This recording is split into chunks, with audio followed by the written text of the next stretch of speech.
Hi everyone, and welcome back to the channel.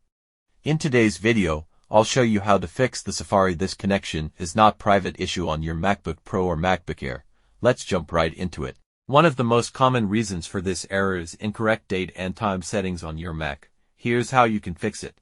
Click on the Apple menu in the top left corner and select System Settings. In the sidebar, click on General. Then, on the right side, scroll down and choose Date and Time. First, turn off the option that says Set Time and Date automatically. You may be asked to enter your administrator name and password. Go ahead and do that. Now, manually set the correct date and time for your location.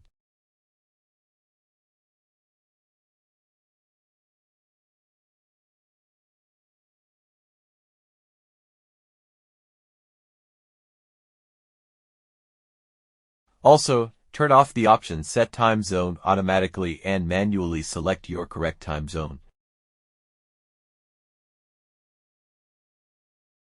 Once everything is accurate, you can turn both options back on if you prefer automatic settings. This simple fix works for many users and can quickly resolve the issue.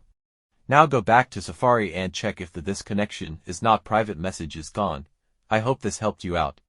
If it did, don't forget to like, comment, and subscribe for more helpful Mac tips. Thanks for watching, and see you in the next video.